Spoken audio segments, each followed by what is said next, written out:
A very good day and welcome to the Breakfast Club on Asake Online. My name is Sizwakele Ndlovu.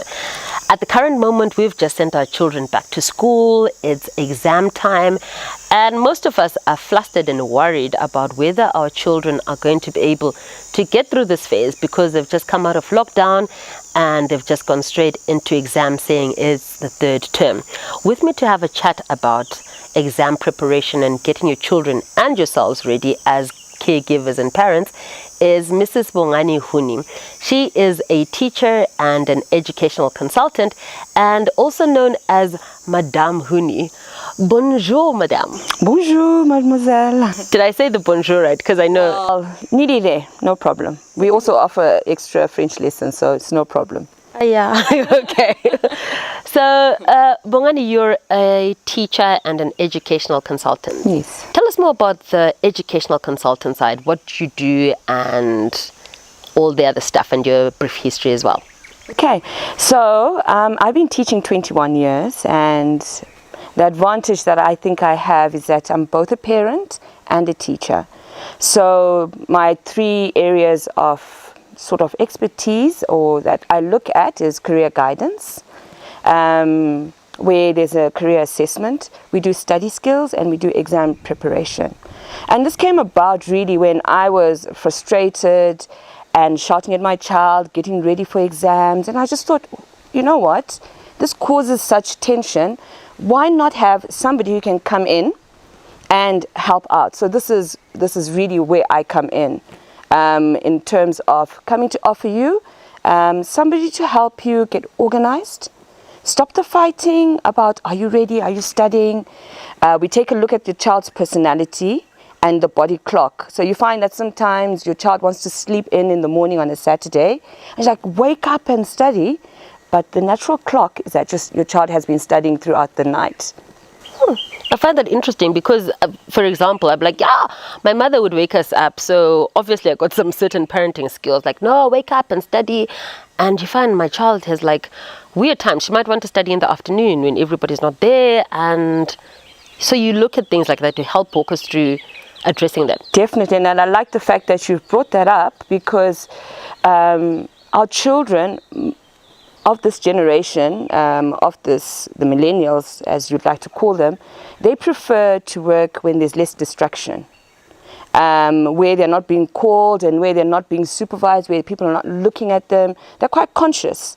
So you find that your daughter prefers times when she's just her, and she doesn't have to worry about, oh, is mom watching me or who's watching me? It's just, so these are the things that we take a look at. Personality. Some people's personalities allow them to wake up early in the morning and study and then be functional throughout the day. Whereas someone needs to nap as soon as they arrive from school. They'll need to take a nap, wake up, do the chores, and then study and then nap. So they're different patterns, they're different learning and study styles. So this is where we come in to walk you through so that you know that, listen, I know we're all in the same generation. Our parents wanted us to study at certain times and we just followed through. But our children are different and they're individuals, and this is where we come in to help everybody to avoid that stress at the end of the day.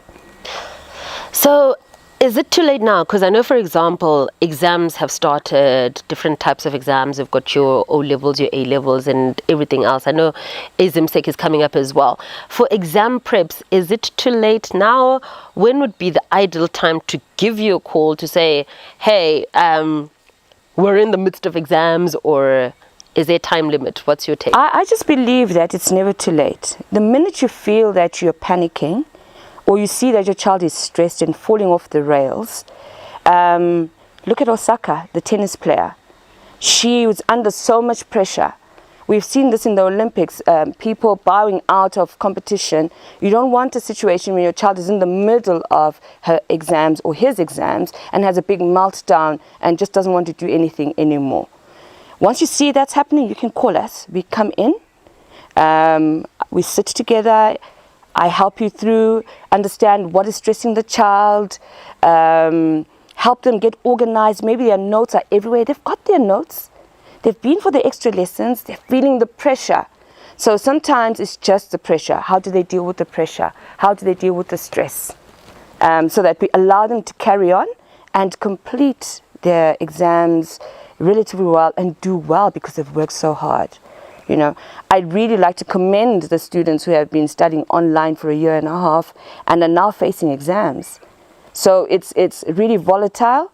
It's never too late. You can just call us, come in, we help you. Okay. Mm-hmm. Interesting. So, Bo, you also mentioned study skills, and let's have a chat about that, because I, for one, am battling with this new way of studying. I would write notes, and then I'd copy my notes, and then I'd have flashcards, and then I'd have notebooks, and this and that.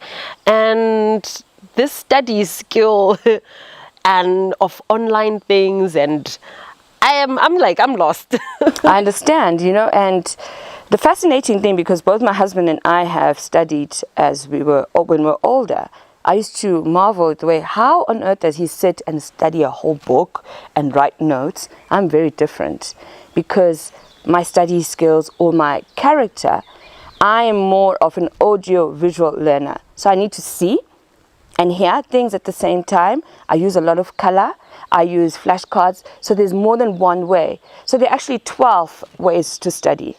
And you can mix and match. Yeah, there are 12 different ways that a child can study. And in our study skills session, what I do is we have our initial contact, ask a few questions, ask the child, observe the child, they show me their notes, and then we talk about the different types of learner, and then design a study program, and then give them things to practice. For example, to see whether is it true that you are really an audiovisual, are you a social learner?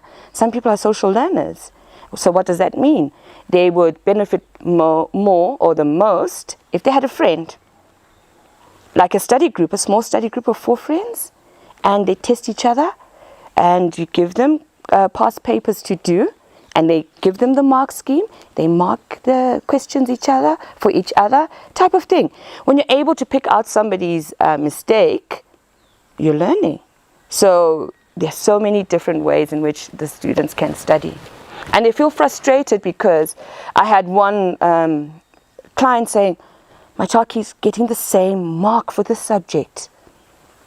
Same mark, but I've gone for as many extra lessons.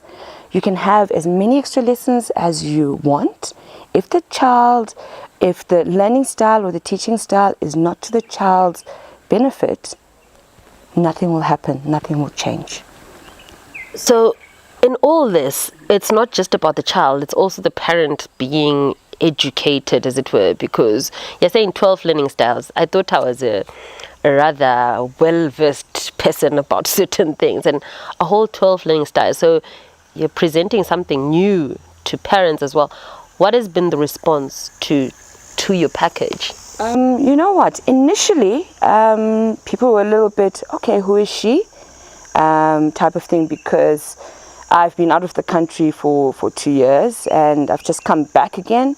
The response was a bit, okay, let's see what's happening. But then with word of mouth, I'm getting a lot of inquiries. I'm enjoying working with young students. It's amazing.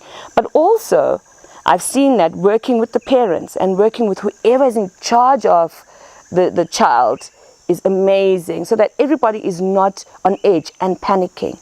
The last thing you want right now, we're in the middle of exams, they've started writing, some have written 2, some are starting next week. You don't want a child to forget their exam, that they've got an exam. You don't want a child to be late for the exam and rush around. So we offer a support for the whole family, as per se. As you were saying earlier, it's like the cleanup lady comes up to clean up and put things in order. That's what we do. We just come in and put things in order, because things have changed and times have changed. And we had the pandemic. So there are gaps that can be filled. It's never too late. It seems like parenting and just living is an extreme sport now, just getting through basics. I mean, back in our day, I find it so funny, always like, back in our day, and then you see the rolling of eyes like, well, it's no longer back in that day. And we didn't have, well, we did have issues like this, but now more and more the personality of the child is actually being considered, because that's so important to say, but the child likes this, the child wants to study with music, and I was told silence is the best thing, and meanwhile they need something playing in the background, and there's so much more effort being taken into seeing our children and working with them, as it were, to actually say, look, you're a person, you're a little person, but I have to take into mind who you are. Exactly. And I've got a little saying, well, it's not really a saying. I attended an online training for Oxford University Press, and they say that we have to Maslow before we bloom. Maslow's hierarchy of needs. We have to understand the children's needs. Are they safe? Is there something missing? Do they have enough food? Do they have enough shelter? Then we can bloom, that's when they can learn.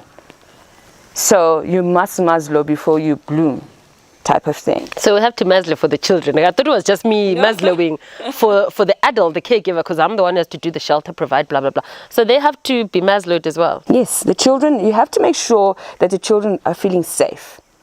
The children are feeling loved. They're feeling their basic needs are met.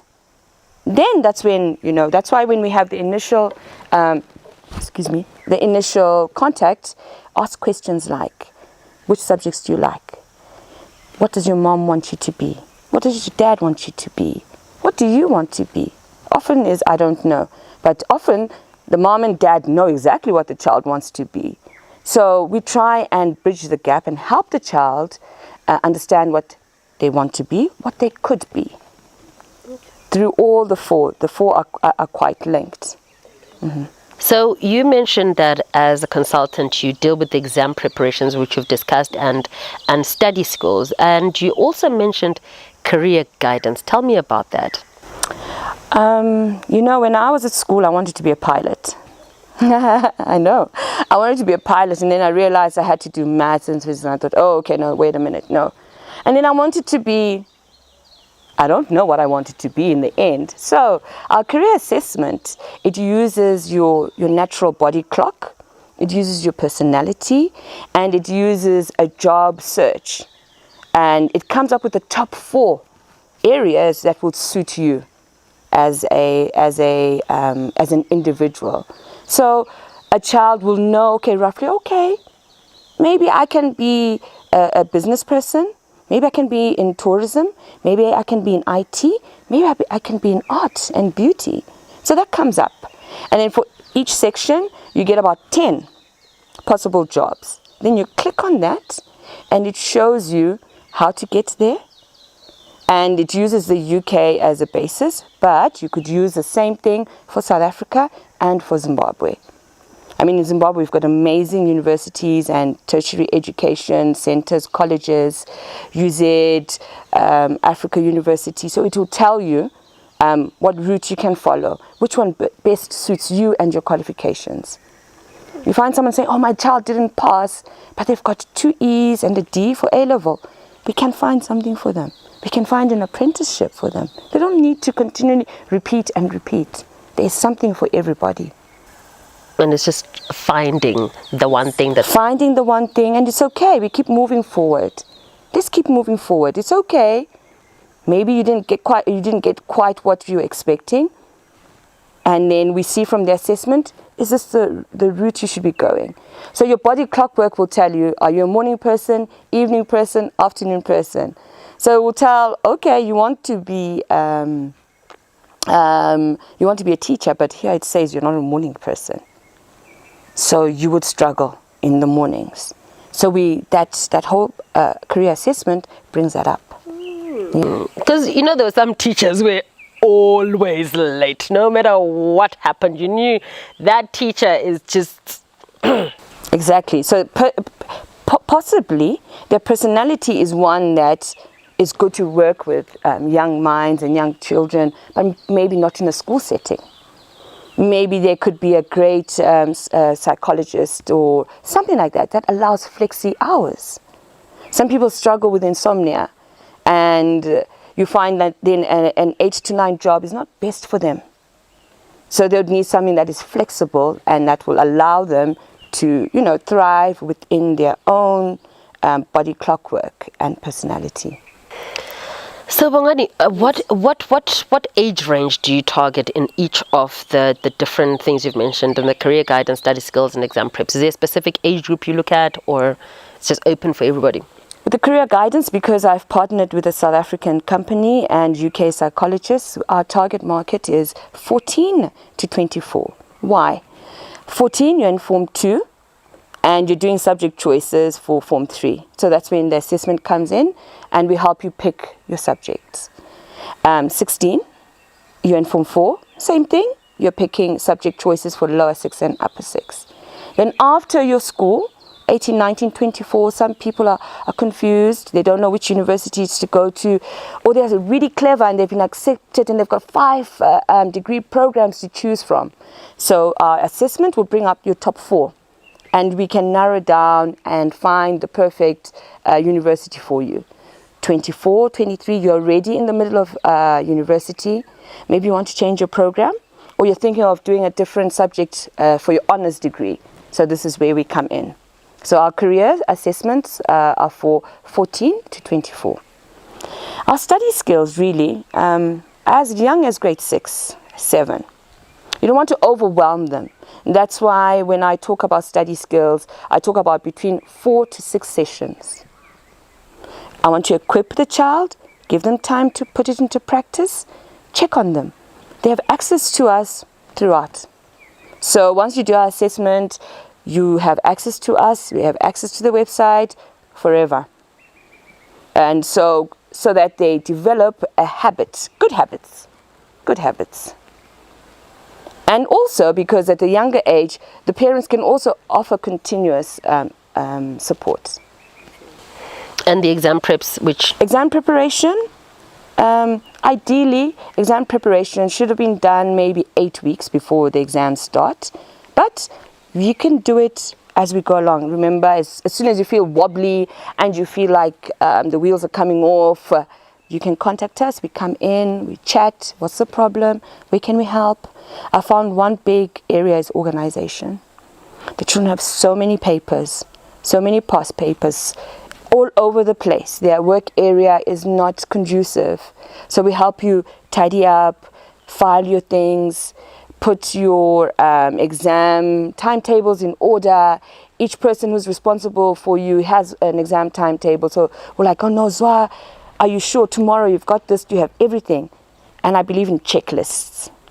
So we start off with small checklists that they can do before they go to sleep so that they're not worried. Have I done this? Check, check, check. What haven't I done? And then we carry it on. They put it in tomorrow. You know, Boz, I'm listening to you. I'm thinking, esintwini of like are busy organizing their papers for them and all that. But in times of stress, and if that's the help that they require, surely. Yes, but you know what? Our children are different. This is a conversation I've been having with lots of my friends and older generation. When we were growing up, we were really scared of our parents, terrified. What my parents said, that went. Now our children will challenge us. So it doesn't work. So we have to do what will work for everybody or else you'll find yourselves looking after them for the rest of your life. So put in the time now as time now flies in the face of what you grew up with, but just put in the time, let them get through this phase and get out. So we're not there forever. We're not holding their hand forever and ever. We're holding their hand that initial time. You can do it. That's why the checklist comes from the child. They must be responsible as well. They must be responsible for sorting out their papers. All I'm doing is standing there saying, take that. Do you need that? Throw it away. And so they get into the habit of doing that themselves. Oh. Yeah. So I see you have a cutoff for 24 because as I was listening to your career guidance, I was just thinking, as an older person, you know, like change of career or things like that, if you never had career guidance, if you're that teacher who shouldn't have become a teacher because of the early mornings, and here you are stuck at a job where you have to be at school at 6 a.m. when you want to wake up at 10, would you offer anything for older people? We could look into it. I would have to speak to my partners. We could look into it. Right now we're working on a program which caters for children who have different learning styles.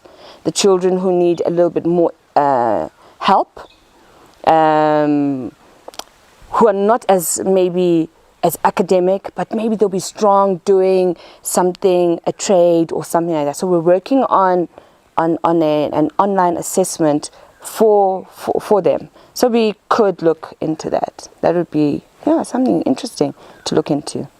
So what are the future plans for you in this consultancy? You know what? My future plans really is to offer a holistic product, or somewhere where a parent is worried their child has got a place in Poland, has never been to Poland. We put together a manual for what to expect in Poland. We give assistance before the child flies out. Some children have never been out of the country, have never used a plane. We do like a little training for them, how to keep your documents, just to support them as they arrive in university, etc. Because homesickness is real. I was homesick the first time I went out of the country, and I was in my 40s. And I couldn't handle it, and it was tough. And I just was imagining a child going to a different country. Some children have the privilege of their parents being able to go with them to South Africa and settle them. Go with them to Mauritius to settle them for a week, but not everybody has that. So that's my future plan, to offer something for parents who are feeling really nervous. My child is going to Poland. What to expect. So I'll be the one doing all the research for you and putting it together. I've been to Poland, I've been to France, I've been to Amsterdam, I've been to Germany, I've been to Dubai, I've been to northern Iraq, I've been to Egypt. So I've been to a few countries, and I can find out what is best. How can the child settle quickly? Okay. Yeah. So that's in the future. That's in the future. So, Madame Huni, Yes. It's been a very informative discussion. Thank you so much. Thank you so much for this. And are there any last words that you might have for our viewers at home? Okay.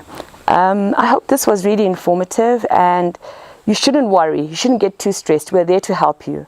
And as we say, it's never too late to get it right. So if you want to reach out, there's my Facebook page, Bongani Huni, or the language coaches, Bongani Huni, or my cell phone number. I'm always there. I'm always available. I try and be available. You can contact me on 0773 534 418. It was a pleasure, and I look forward to helping you calm down. It's never too late to get it right.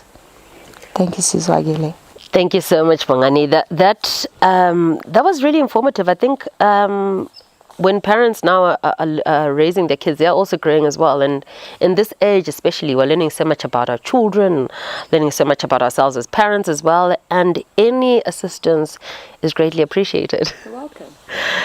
I hope you enjoyed this edition of The Breakfast Club. As I mentioned earlier, we are in the middle of exam season for our children, and they've just gone back to school a couple of weeks ago, a month or so ago, and most of them who are exam classes are headed towards exams. So I hope you found that informative. We're having a chat with Madame Bongani Huni, and she provides assistance in career guidance, study skills, and exam preparation. That's all we have today. My name is Sizwakele Ndlovu. Thank you so much for watching Asake Online.